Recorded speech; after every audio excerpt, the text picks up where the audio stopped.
Apa yang akan kita pelajari sepanjang 1 bulan ini, kita akan melihat mengenai 1 Petrus. Kita akan belajar daripada tunduk kepada otoritas. Kita masuk kepada firman yang kedua, bagaimana kita harus tunduk kepada otoritas yang ada di atas kita semuanya. Saya percaya kita semua di sini, apa bahasanya ya, punya otoritas ya. Sejak Allah menciptakan manusia di muka bumi ini, otoritas Allah sesungguhnya sudah bisa kita lihat. Bagaimana Adam di bawah otoritasnya Tuhan. Meskipun dia ditempatkan di tempat yang sempurna menurut saya, otoritas Tuhan bisa kita lihat di sana. Salah satu contoh lah, ketika manusia jatuh ke dalam dosa. Ketika manusia jatuh ke dalam dosa, mereka takut, mereka bersembunyi. Karena mereka merasa bahwa ada sesuatu yang salah dari tubuh mereka, dan mereka takut daripada Allah dan mereka bersembunyi. Orang kalau takut kepada seseorang, berarti orang tersebut pasti memiliki sebuah otoritas dalam hidupnya. Sama dengan kita ya, kalau kita salah begitu di depan majikan, pasti kita akan ada rasa takutnya lah. Mecahin gelas mungkin barangnya tidak kelihatan, kita ketakutan. Lalu ketika Allah memerintahkan untuk memberikan nama semua binatang, otoritas Tuhan dilepaskan, disalurkan kepada Adam. Berotoritaslah atas semuanya. Berikan nama segala sesuatunya. Dan kemudian turun kepada anak-anaknya, keturunannya, dan sampai kepada kita semua. Nah, kita semua juga yang di ruangan ini pasti memiliki otoritas. Tidak ada orang yang terlepas daripada otoritas. Jangan pernah lupa itu. Mau kita menjauh dari seseorang, menjauh dari orang tua kita, pasti kita akan di bawah otoritas. Maka dari itu kita akan belajar daripada apa yang dilihat oleh Rasul Petrus sendiri. Sebelum dia mengatakannya, dia juga mengatakan belajar tentang sebuah otoritas yang dia lihat melalui Tuhan Yesus. Rasul Petrus bukanlah orang yang suka di bawah otoritas. Rasul Petrus sebenarnya juga orang yang meresponi bagaimana tidak perlulah untuk berotoritas di bawah otoritas. Saya kasih contoh. Ketika di Taman Getsemani, para tentara datang, betul ya? Bersama dengan Judas, bersama dengan imam kepala menjemput Tuhan Yesus. Apa yang dilakukan oleh Petrus? Petrus marah, Petrus pindah ke depan, lalu dia mengambil pedang salah satu daripada mereka dan memutus telinga Malkus, betul? Dia marah, jangan kau tangkap, jangan kau apa-apakan, jangan kau apa-apakan sekali-sekali tentang guruku ini yang lebih dekat daripada bapakku. Dia orang yang tidak berdosa, dia tidak bersalah, dia tidak boleh ditangkap, diadili dan disidang, bahkan dihukum. Saya orang pertama yang akan membela dia. Itu yang dilakukan. Dia tidak taat kepada otoritas. Tetapi Yesus menegur, lalu Yesus datang, mengambil telinga itu, dan menyembuhkannya. Kemudian Yesus dengan sebuah reaksi yang sangat menarik, Yesus melakukan sesuatu di hadapan Petrus sendiri, menyerahkan kedua tangannya dan bersedia untuk ditangkap, diikat, dan dia mau taat mengikuti apa yang menjadi tugas daripada imam kepala menjemput mereka. Yesus tunduk, Yesus taat di hadapan Petrus. Meski dia tahu bahwa dirinya tidak bersalah, meski dia tahu bahwa dirinya tidak melakukan dosa sedikit pun, meski dia tidak pernah melanggar sedikit pun aturan kerajaan Romawi pada saat itu, Yesus tunduk dan mau melakukannya di hadapan Petrus, di hadapan orang yang tidak suka terhadap sebuah otoritas, di hadapan seseorang yang mau membela Yesus. Yesus pun tetap taat. Dia memberikan sebuah teladan di hadapan Petrus. Terus Petrus, saya yang tidak berdosa, saya yang tidak bersalah ini mau tetap tunduk di bawah otoritas. Dia Tuhan 100%, dia manusia 100%. Tetapi ketika dia hidup melayani, dia tetap tunduk atas otoritas manusia yang ada di dunia. Itulah kemudian Petrus melihatnya, dia belajar sesuatu, kemudian menuliskan kepada jemaat-jemaat di Asia kecil, Kristen ketika mereka mengalami penganiayaan di bawah otoritas kerajaan Nero. Dia memberitahukan ada 3 hal kepada siapa engkau harus tunduk. Kita akan belajar bersama-sama pada hari ini. Kepada siapakah kita harus tunduk? Dia menyuruh gerejanya untuk tunduk kepada otoritas, menjadi warga negara yang baik, menjadi hamba yang baik, menjadi istri yang baik, menjadi suami yang baik demi Tuhan. Nah, kita akan lihat 3 hal kepada siapa akan atau kita perlu tunduk. 1 Petrus pasal yang kedua, ayat 13 sampai 17 dikatakan di sini. Silakan buka Alkitab, ada juga di layar. Tunduklah karena Allah kepada semua lembaga manusia, baik raja sebagai pemegang kekuasaan yang tertinggi, maupun kepada wali-wali yang diutusnya untuk menghukum orang-orang yang berbuat jahat dan menghormati yang berbuat baik. Sebab inilah kehendak Allah, yaitu supaya dengan berbuat baik kamu membungkam kepicikan orang-orang yang bodoh. Ayat 16, hiduplah sebagai orang merdeka dan bukan seperti mereka yang menyalahgunakan kemerdekaan itu untuk menyelubungi kejahatan-kejahatan mereka, tetapi hiduplah sebagai hamba Allah. Hormatilah semua orang, kasihilah saudara-saudaramu, takutlah akan Allah, hormati raja. Yang pertama, kita perlu tunduk kepada siapa? Kita harus tunduk kepada siapa? Saya menyebutnya kita perlu tunduk kepada pemerintahan. Dikatakan di sini ayat 13, coba ke ayat tadi. Ayat 13 dikatakan kepada semua lembaga manusia. Oke? Saya menyebut tunduk kepada pemerintahan karena di dalam dunia ini ada seseorang yang memerintah di bagian lembaga manusia tertentu.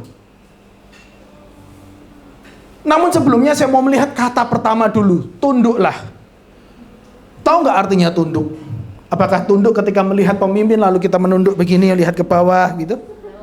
Apakah seperti orang Jawa kalau ada orang yang lebih terhormat mungkin kita menunduk begini? Menunduk di sini bukanlah postur, bukan hanya semata-mata ketika Ernie itu saya mau lewat, saya tunduk begini. Juga bagian daripada sebuah ketundukan, tetapi kata tunduk yang dimaksudkan di Alkitab adalah seperti ini. Tunduk berasal daripada kata hipotaso, yang artinya taat. Hupo di bawah. Hipotaso itu berasal dari 2 kata sederhana. Kata dasarnya adalah hupo dan taso. Hupo artinya di bawah, benar-benar di bawah. Lalu kemudian taso ditempatkan atau ditetapkan. Jadi arti daripada tunduk adalah menundukkan diri di bawah sebuah jenis hubungan tertentu, atau kepada sebuah ketaatan, kepada sebuah relationship. Jadi ketika kita mau tunduk seperti apa yang dikatakan oleh Rasul Petrus, berarti kita mesti taat terhadap mereka yang ada di atas kita. Kita harus taat kepada otoritas. Kita mesti taat kepada kekuasaan yang ada di atas kita. Taat sepenuhnya apa yang dia katakan, apa yang dia perintahkan, apapun yang harus menyangkut daripada atasan itu kepada kita, kita mesti tunduk dan taat. Bukan memilih-milih, bukan karena kita takut, bukan karena kita segan, tetapi memang itu berangkat dari hati kita, orang yang ada di bawah, kita harus mengikuti apa yang disampaikan. Itu taat. Paham ya? Jadi kita perlu menundukkan diri. Bukankah itu sebuah penderitaan? Enggak mudah orang menundukkan diri.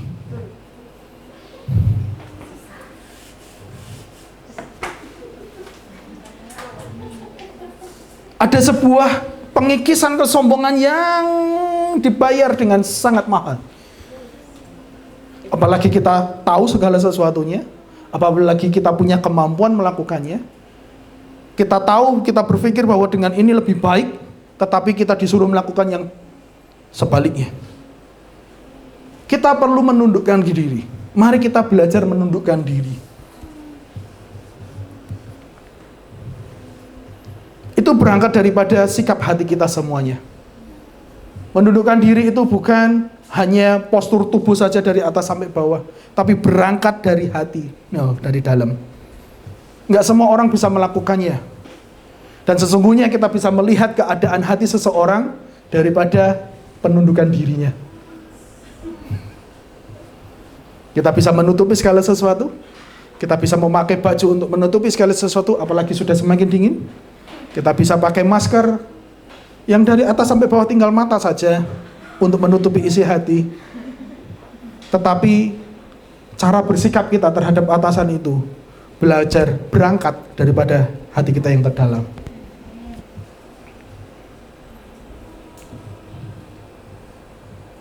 Mari kita belajar menundukkan diri. Lalu berikutnya dikatakan di ayat 13 tadi, kita mesti tunduk kepada semua lembaga manusia. Oh, sebelumnya ada 3 ayat yang memberitahu tentang bagaimana kita tunduk, ada di beberapa kitab Perjanjian Baru. Lukas 2 ayat 51 dari bahasa Indonesia sehari-hari. Nanti bisa baca konteksnya supaya Anda tahu apa maksudnya taat di sini. Kemudian Yesus pulang bersama mereka ke Nazaret dan taat kepada mereka. Semua hal itu disimpan oleh ibunya di dalam hatinya. Lalu dikatakan Lukas 10:17, ke-70 pengikut itu kembali dengan gembira. Tuhan, kata mereka, roh-roh jahat pun taat kepada kami apabila kami memerintahkan mereka atas nama Tuhan. Taat, tunduk. Setiap orang haruslah taat kepada pemerintah, sebab tidak ada pemerintah yang tidak mendapatkan kekuasaannya daripada Allah. Dan pemerintah yang ada sekarang ini menjalankan kekuasaannya atas perintah daripada Allah. Jadi kita mesti tunduk, belajar tunduk dan taat kepada Tuhan. Kata tunduk sudah jelas. Sekarang tunduk kepada siapa? Ini yang akan kita perhatikan bersama-sama. Saya menyebutkannya adalah kita tunduk kepada pemerintahan tadi. Segala sesuatu yang terjadi di dalam dunia ini ada pemerintahnya. Dari kelompok terkecil dalam kelompok masyarakat, keluarga contohnya ada yang memerintah. Betul? Orang tualah yang memerintah. Itulah pemerintah kita sesungguhnya yang terdekat. Orang tua kita. Lalu kalau kita berbicara, kita beranjak dewasa, kita pergi ke sekolah. Ada yang memerintah. Ada kepala sekolah di sana, ada guru di sana, ada murid di sana. Kita perlu tunduk kepada mereka. Kita perlu tunduk kepada pekerjaan. Di konteks pekerjaan kepada tuan dan majikan kita, hamba kita. Dan lalu ketika lebih besar lagi konteks pemerintahan dalam negara, ada 3 kekuasaan yang perlu kita tunduk kepada mereka: eksekutif, legislatif, dan yudikatif. Enggak cuman presiden.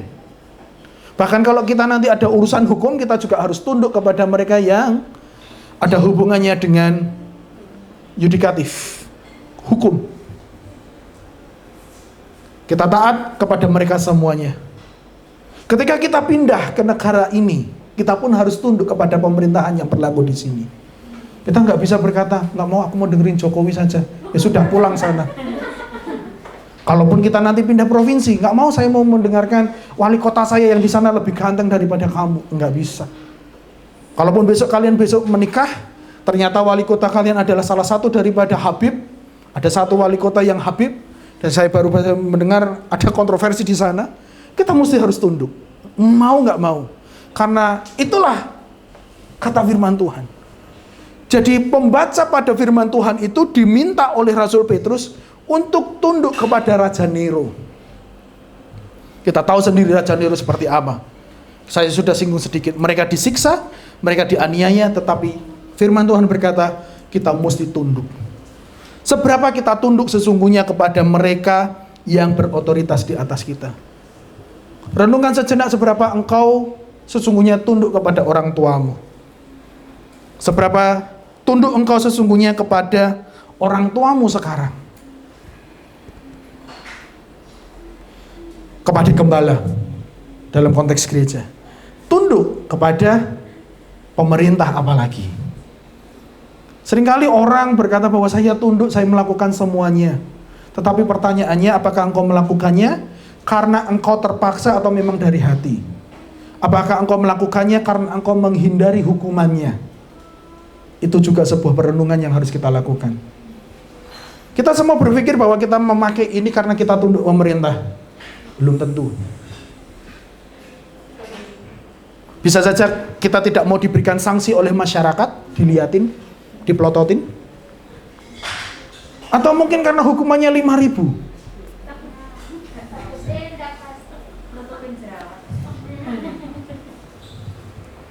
Jadi mari kita mulai belajar untuk menundukkan diri kepada pemerintah benar dari hati. Ya sudah, ketika pemerintah berkata seperti ini, aku mau tunduk.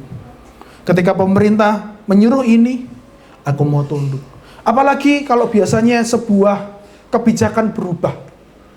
Saya masih ingat kalau mau berangkat ke sini harus ada surat pengantar dari kelurahannya yang terbaru ya, kalau nggak salah.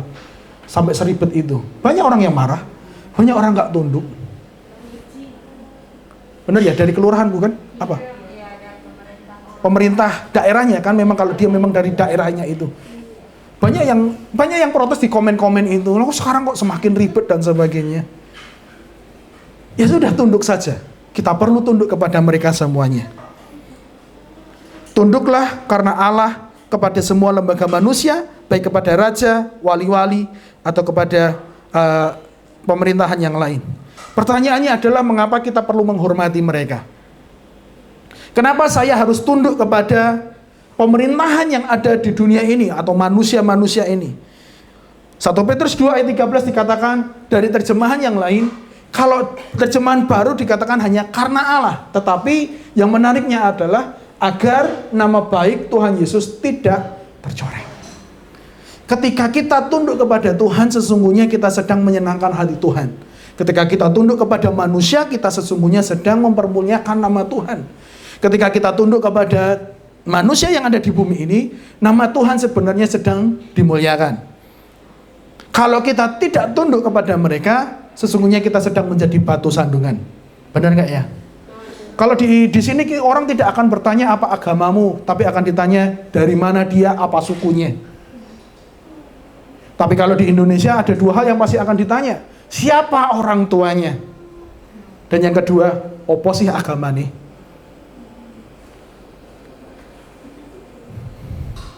Benar nggak ya? Nggak tahu, kalau di Jawa sih berlaku seperti itu. Kalau di Sulawesi bagaimana dengan di timur? Sama kah? Oh, gerejanya di mana? Mungkin gitu ya, karena semua Kristen ya. Siapa ini gembalanya itu ya? Malu-maluin ini gembalanya ini.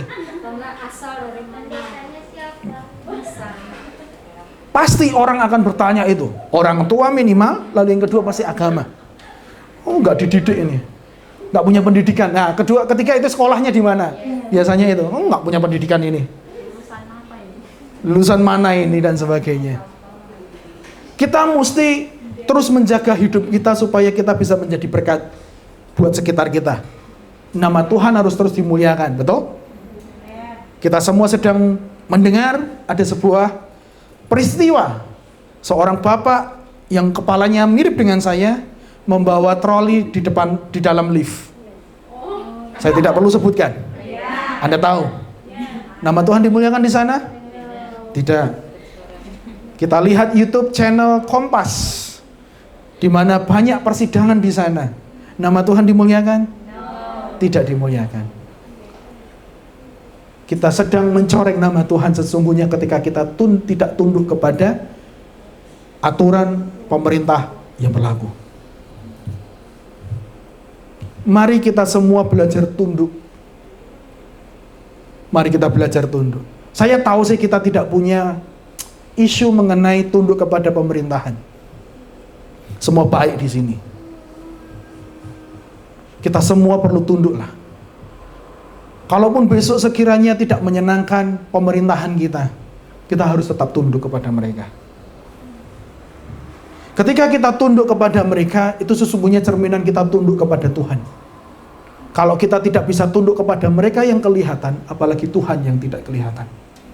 Kalau kita tidak bisa tunduk kepada perkataan orang tua kita yang kelihatan, apalagi perkataan Tuhan yang tidak kelihatan. Maka seringkali orang berkata ikut Tuhan itu enak.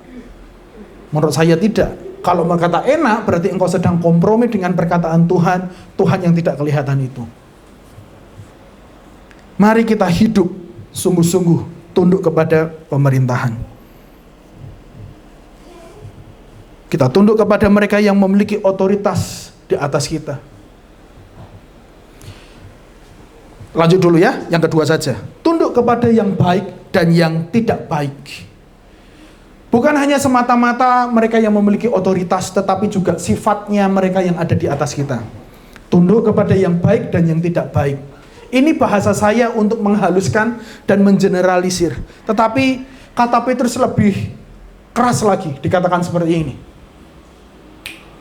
Ayat 18, hai kamu hamba-hamba tunduklah dengan penuh ketakutan kepada Tuhanmu. Bukan saja kepada yang baik dan peramah, tetapi juga kepada yang bengis. Kita tidak baik saja, terlambat ngasih uang belanja lah, kita rasanya sudah marah-marah. Padahal levelnya sudah lebih tinggi, yang bengis. Bengis berarti kan perkataannya tajam sekali ya toh? Yang masuk menyusup ke dalam, yang akan bisa perlu dilupakan dengan kurun waktu yang lebih panjang. Apalagi pakai tangan dan sebagainya. Kita terlambat saja, kita sudah uring-uringan. Kita kurang tidur saja, kita sudah uring-uringan. Ini loh kata Alkitab, kita mesti tunduk kepada mereka, bahkan ketika mereka bengis. Sebab adalah kasih karunia jika seseorang sadar akan kehendak Allah, menanggung penderitaan yang tidak harus ia tanggung. Sebab dapatkah disebut pujian jika kamu menderita pukulan karena kamu berbuat dosa? Tetapi jikalau kamu mau berbuat baik karena itu kamu harus menderita, maka itu adalah kasih karunia kepada Allah. Mari kita tunduk kepada mereka dalam keadaan baik maupun tidak baik. Meski mereka baik atau mereka kejam, mari kita tetap tunduk kepada mereka semuanya. Mudah tunduk kalau keadaan segala sesuatunya baik. Mudah sekali. Ada jam tidurnya, ada jam makannya, waktu pulang dibawain makan, waktu gajian dapat bonus, tunduk mudah sekali itu. Mudah sekali, sungguh. Waktu diperintah kita kasih opsi didengarkan, itu mudah tunduk. Tetapi gajian selalu terlambat. Pulang ke rumah bawa pakaian kotor, makanan pun tidak. Waktu pesan tidak dipesankan. Benar ya? Saya dengar cerita itu. Sampai ke rumah kesalahan kita yang kena, padahal mereka yang cepat di kantor dan sebagainya. Pekerjaan menumpuk, masih diomelin lagi. Masihkah kita bisa tunduk?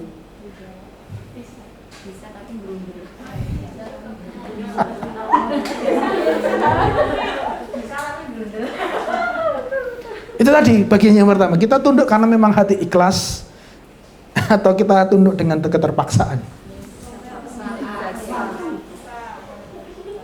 Pak Pendeta bilang ibadah datang jam 1, datangnya 1.15. Pak Pendeta datang latihan jam 12, 12.15 baru datang, dan sebagainya. Disuruh baca Alkitab, dibaca cuma 2 ayat. Disuruh kumpulkan hari Sabtu, kumpulkannya hari Minggu.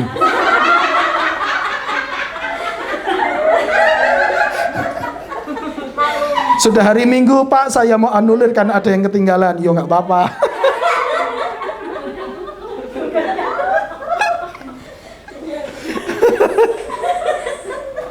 Pak, saya jadi nembak orang ya. Mohon maaf kesempatan ini. Daripada nanti. Makanya nggak saya kasih tugas minggu ini. Oh, belum dikumpulkan semuanya. Paham maksudnya? Mari kita belajar tunduk meskipun dalam keadaan yang tidak baik, tidak menyenangkan. Tunduklah kepada orang tua meski orang tuamu sekarang tidak segagah dulu. Tunduklah kepada orang tuamu ketika orang tuamu tidak menghasilkan seperti dulu. Tunduklah kepada orang tuamu ketika orang tuamu tidak sesehat dulu. Bengis di sana dalam keadaan tidak baik, yang juga merugikan kita. Mungkin kita tidak dipukul, tetapi kita harus menyisihkan pendapatan kita sekian untuk mereka karena mereka tidak lagi berpenghasilan. Mari kita terus tunduk meski keadaan tidak baik. Kalau dalam keadaan baik mudahlah, semua orang bisa. Orang di luar sana pun bisa. Yang tidak berpendidikan pun bisa. Semua bisa kalau semuanya baik. Tapi kalau tidak baik, itu yang perlu kita renungkan bersama-sama. Ada sebuah perasaan yang tidak menyenangkan ketika orang memerintah kita, tetapi mereka tidak tahu apa yang sedang terjadi. Disitulah Alkitab berkata, mari kita tetap belajar tunduk dalam keadaan yang tidak baik. Apalagi orang tua yang di Indonesia. Sudah mau Natal, nak. Gimana baju Natalnya, nak? Warna apa kita nanti, nak? Padahal tidak tahu di sini bagaimana segala sesuatunya naik, betul? Orang pikir gajimu besar, padahal harga sabun naik 10%, mereka tidak tahu. Harga roti supaya kita tidak lapar berangkat ke gereja, mereka tidak tahu. Mereka tidak tahu. Tapi kita tetap harus tunduk dan hormat kepada mereka. Kalian pasti punya sebuah pengalaman yang tidak menyenangkan untuk tetap tunduk di bawah otoritas, khususnya orang tua. Tapi Alkitab berkata bahwa hormatilah ayahmu dan ibumu. Tidak ada hormatilah ayahmu dan ibumu yang baik. Berarti yang tidak baik nggak usah dihormati. Nggak ada klausulnya. Jelas, aturan itu jelas. Hormatilah ayahmu dan ibumu. Kalau majikan mungkin kita bisa menghindar, tapi orang tua kita tidak bisa hindari. Presiden kita bisa kita hindari, tetapi ketika kita berpindah, presiden itu tidak bisa kita hindari. Pemerintahan itu tidak bisa kita hindari. Ada banyak hal-hal otoritas yang bisa kita hindari. Mungkin kita bekerja, mungkin kita bergereja, tetapi soal orang tua, pemerintahan, negara, dan juga Tuhan, itu tidak bisa ditawar. Saya tidak sedang berkata Tuhan bengis, bukan. Tetapi ketika Tuhan berkata ya dan harus kita lakukan, itu tidak menyenangkan di hati, itu kan tidak baik. Maukah kita masih tetap tunduk kepada Tuhan?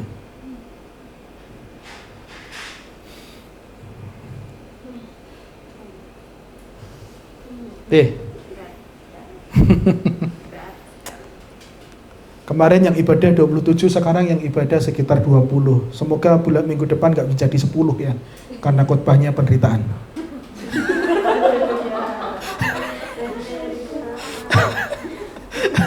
Banyak kita kemarin, sampai ke belakang 27 kemarin saya hitung. Hari ini saya hitung kasar 20 lah, berarti turun 7. Minggu depan jangan sampai menjadi 10. Nanti minggu keempat malah jadi 7. Desember keluar lagi. Oh sudah Natalan, temanya berarti happy kita. No. Mari kita terus belajar menderita supaya kita semakin serupa dengan Tuhan. 1 Petrus 2 ayat 21. Sebab untuk itulah kamu dipanggil, karena Kristus pun telah menderita untuk kamu dan telah meninggalkan teladan bagimu, supaya kamu mengikuti jejaknya. Itu bagian yang ketiga. Kita perlu tunduk kepada teladan Kristus. Kalau bukan karena Kristus yang melakukannya, maka kita tidak perlu melakukannya. Yang menjadi masalah adalah Yesus yang melakukannya terlebih dahulu. Jadi besok ke surga ngomong sama Tuhan, Tuhan saya protes, ngapain kamu tunduk kepada mereka semuanya? Karena engkau tunduk, maka kami harus tunduk. Karena kita pengikutmu, karena kami adalah anak-anakmu, karena kami adalah muridmu. Kami harus melakukan apa yang engkau teladani. Mari kita tunduk kepada teladan Kristus. Kristus sudah melakukannya terlebih dahulu. Kalau kita berkata kita adalah anaknya, muridnya, pengikutnya, kita harus melakukan apa yang sudah dilakukan oleh Yesus. Mudah? Tidak, saudara-saudara. Ini saya kasih tahu lagi. Apa yang menjadi teladan Kristus? Lanjut di ayat 22. Ia tidak berbuat dosa dan tipu tidak ada di dalam mulutnya. Ketika ia dicaci maki, ia tidak dengan mencaci maki. Ketika ia menderita, ia tidak mengancam, tetapi ia menyerahkannya kepada Dia yang menghakimi dengan adil. Ia sendiri telah memikul dosa kita di dalam tubuhnya di kayu salib, supaya kita yang telah mati terhadap dosa hidup untuk kebenaran. Oleh bilur-bilurnya kamu telah sembuh. Sebab dahulu kamu sesat seperti domba, tetapi sekarang kamu telah kembali kepada gembala dan pemelihara jiwamu. Kita ayat 23 dulu. Ketika ia dicaci maki, ia tidak membalas. Siapa yang di sini pernah dicaci maki karena imannya? Angkat tangan. Apakah engkau membalas? Tidak. Saya menangis. Saya menangis dulu pasti. Pernahkah engkau dicaci maki karena sesuatu alasan yang lain bukan karena imanmu? Sering. Apakah engkau membalas? Balas dong Pak Pendeta. Mana sih?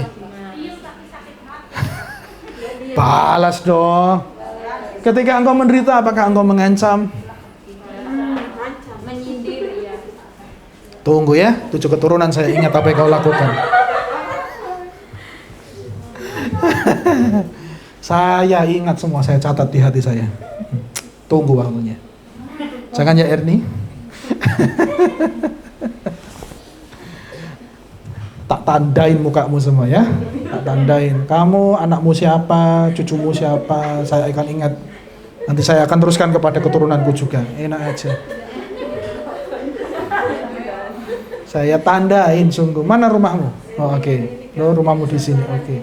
Mana gerejamu? Oh, rumah gerejamu di sana. Saya lapor gembalamu di sana. Dan sebagainya. Yesus tidak melakukannya. Dia tidak membalas mencaci. Dia tidak tidak mengancam. Dia tutup mulutnya. Ia tidak berbuat dosa dan tipu tidak ada di dalam mulutnya. Wow. Sebuah standar yang sangat tinggi sekali. Gak cocok ini untuk orang Sulawesi sama orang Sumatera ya. Enak kali. Gak cocok kan? Mana bisa loh tidak berbuat dosa dan tidak ada tubuh. Darah kita kan mendidihnya beda derajatnya ya toh? Beda sekali. Orang Jawa kan makannya tempe, mana mendidih. Kita kan makannya daging, betul? Mendidih kita. Panas.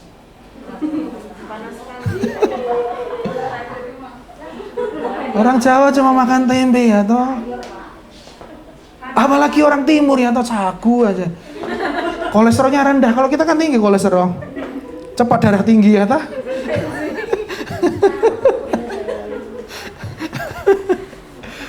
Ia tidak berbuat dosa, tipu tidak ada dalam mulutnya. Meski dia dialami segala sesuatu yang sakit, Yesus tutup mulut. Gimana? Enak gak ikut Tuhan Yesus? Saya pelan-pelan ini ngomong. Kemarin Jumat sama Sabtu saya ngomongnya cepat sekali, nggak tahu hari ini kayaknya kita perlu nafas sejenak, merenungkan supaya ini nggak cuma begitu saja. Karena ini firman terasanya kesannya mudah. Oh tunduk, beres, tenang saja. Oke. Karena kalau tidak kita akan hanya menghindari hukuman, bukan karena memang kita tunduk, hati kita diubahkan. Mari kita tunduk kepada teladan Kristus. Ketika Yesus berkata kepada Petrus, ikutlah aku, sebuah kalimat yang sama dikatakan Yesus kepada kita semua saat ini. Ikutlah teladanku. Mari kita mengikuti Tuhan, apa yang dia sudah teladankan. Ia sendiri telah memikul dosa kita di dalam tubuhnya di kayu salib, supaya kita yang telah mati terhadap dosa hidup untuk kebenaran. Oleh bilur-bilurnya kamu telah sembuh.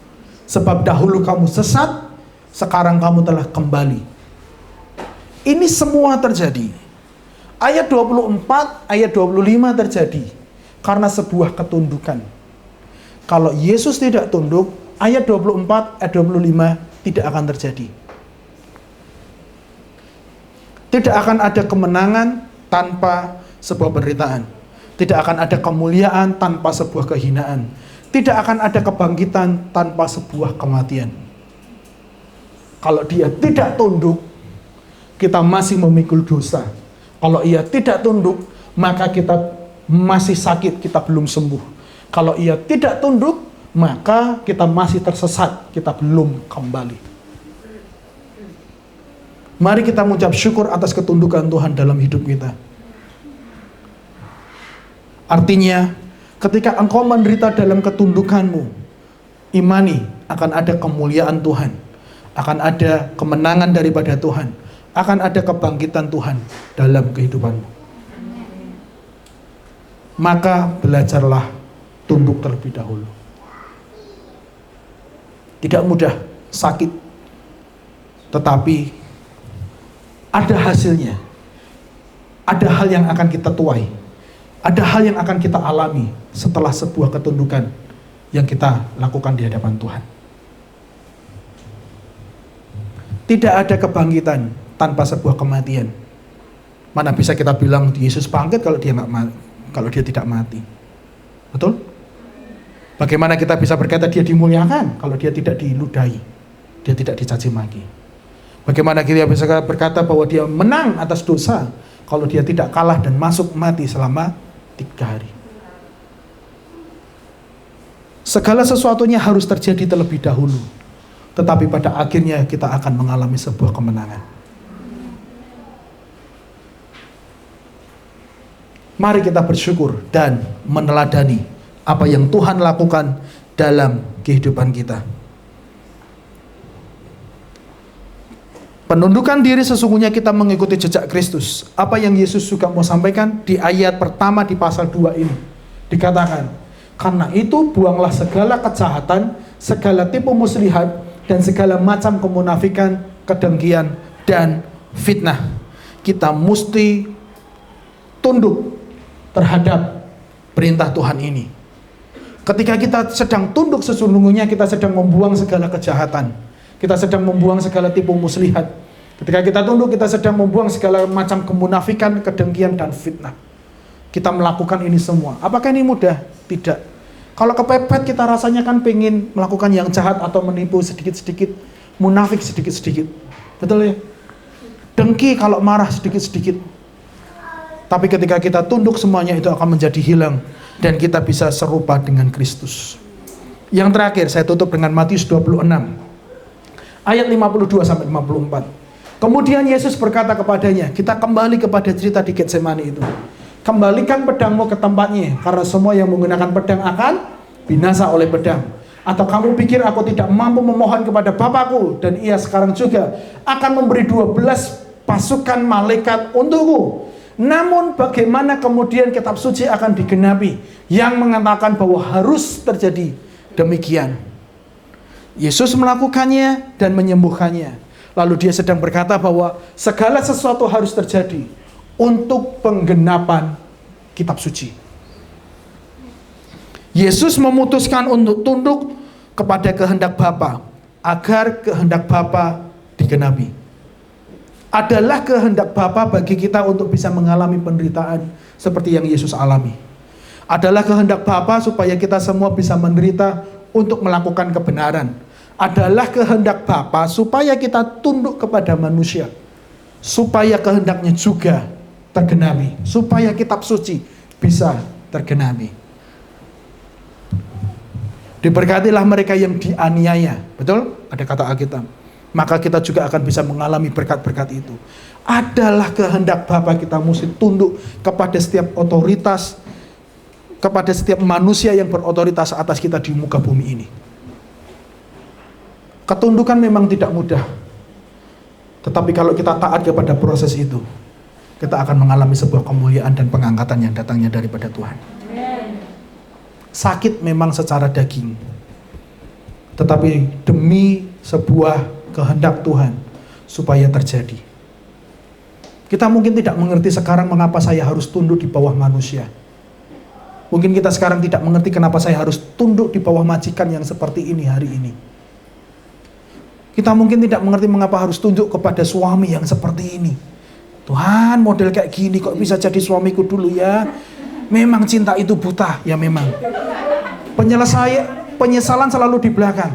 Kalau di depan itu pendaftaran. Tapi Alkitab berkata, mari kita tunduk kepada otoritas.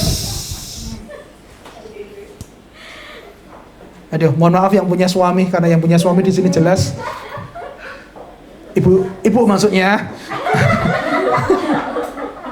Ya terkadang dia protes, Tuhan kok suamiku ternyata kok begini. Mohon maaf, sudah tidak bisa ditukar. Tukar tambah pun tidak ada yang mau. Mesti taat kepada sebuah otoritas.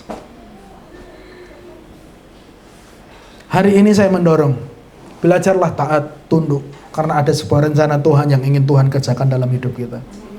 Itu adalah kehendak Bapa di surga. Mari kita bangkit berdiri bersama-sama.